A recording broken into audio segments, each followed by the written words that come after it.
Hey everyone, it's Meticulously, and it is first week of August, which means it's both Emancipation and Independence Day in the same week of Jamaica. I'm currently out walking at Emancipation Park, based in Kingston, and so we're just gonna do like a little mini tour of Emancipation Park and some of the historical elements that they have based here.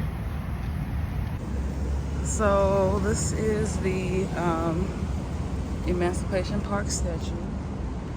I'm gonna get a little closer so you can see, but as you can see, it's a replica of both the black male and the black woman, human form, human body. This is the front.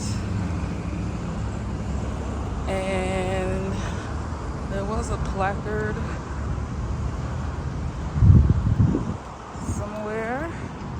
I thought, oh yeah. So this would be the statue.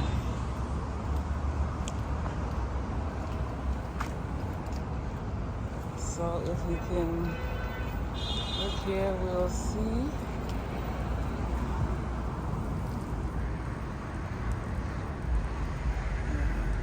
Freedom to hope, excel, and be.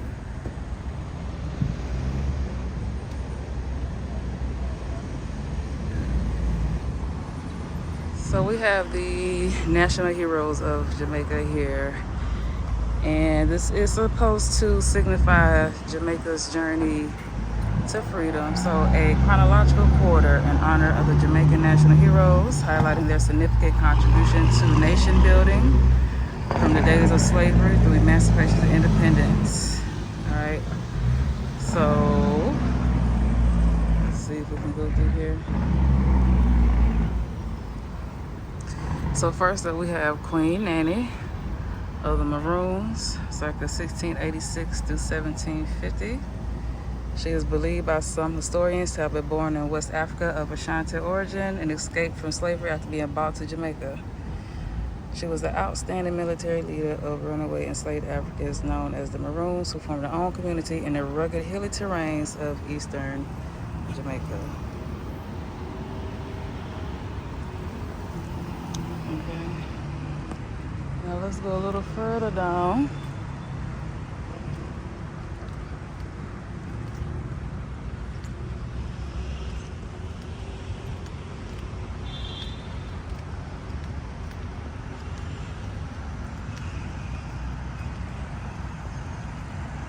All right, so here we have George William Gordon. All right, George William Gordon from 1815 to 1865. He was born to an enslaved African woman and a Scottish father who owned several plantations, including Cherry Garden Estate, St. Andrew. His freedom from slavery was bought by his father. Gordon became a wealthy businessman, a real estate farm producer, farm produce dealer, and a devout Baptist. All right.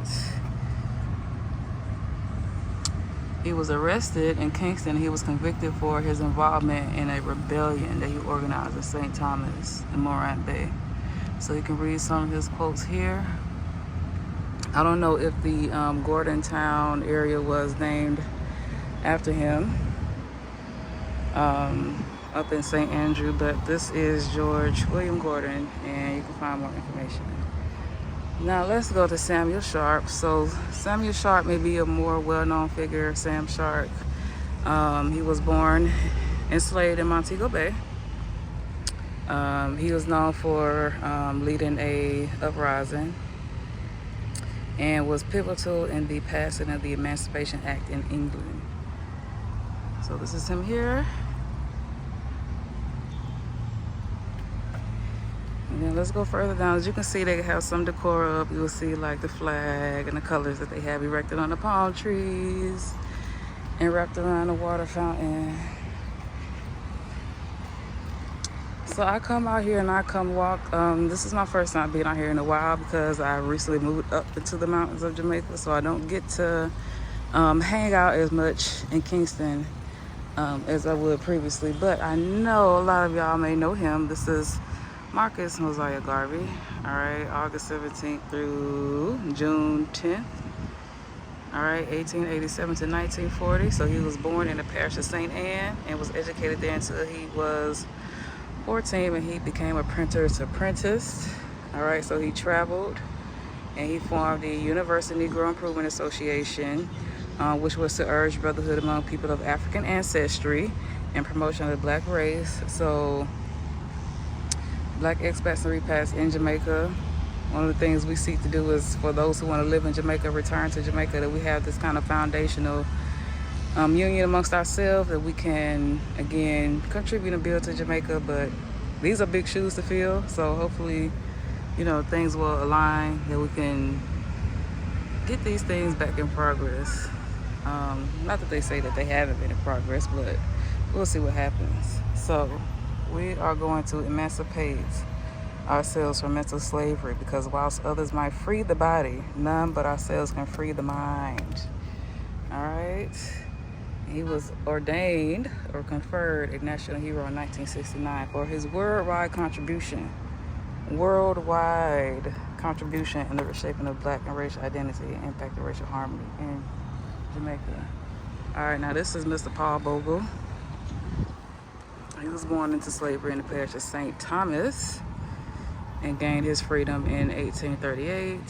He acquired some property and became a deacon of a church that was founded by Mr. Gordon in St. Thomas.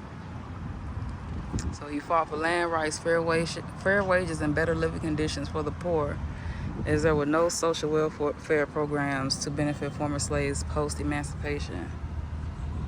All of this stuff is the same. Like, once you really like just analyze black history and capacity, everything is like literally, it syncs up, right? That's why it's important to know. You have to know these things. All right, let's go further down.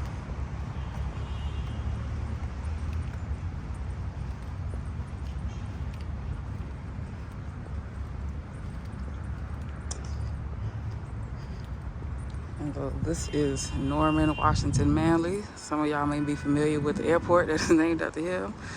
All right, July 4th, 1893 to September 2nd, 1969. He was born in Manchester and was a influential lawyer.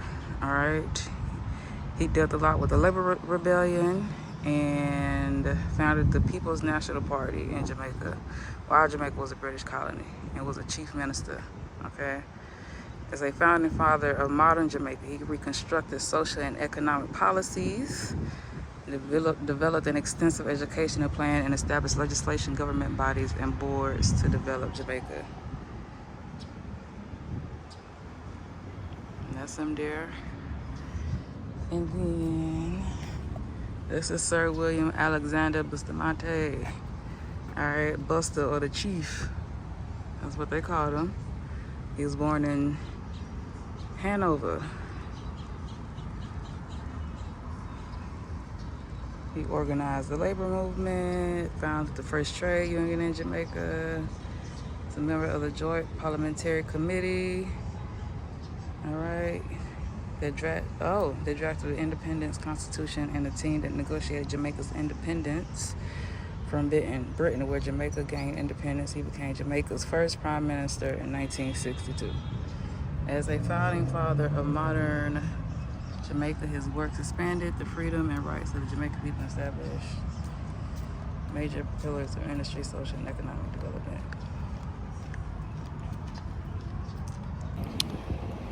So, outside of this awesome walking trail, I just love coming to Emancipation Park again because it just reminds me of like how the black diaspora has, oh, look at my background.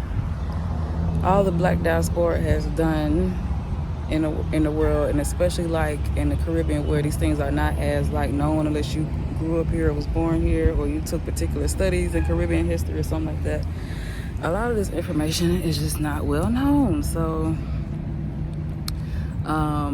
again, black expats, repats in Jamaica, we're here, and you know, I'm just happy to be able to showcase you know, some of these things and get to give my experience, and me and my team like really have like this passion and love for Jamaica, and we just want to see so many things happen. So that's one of the reasons, you know,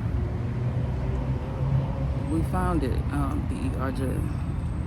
You know, again, also to help people move here, but again, a big part of it was helping us build like a stronger, like cohesive unit, because even though we are separated, like a lot of our history is so intertwined and so important to each other. Like everybody's, you know, history and story in regards to the Black diaspora has contributed to each other in some way and some impact. So yeah, welcome to the park, and I hope y'all enjoy the short and brief tour of Emancipation Park out here. I'm going to continue my walk and have a beautiful day. Bye.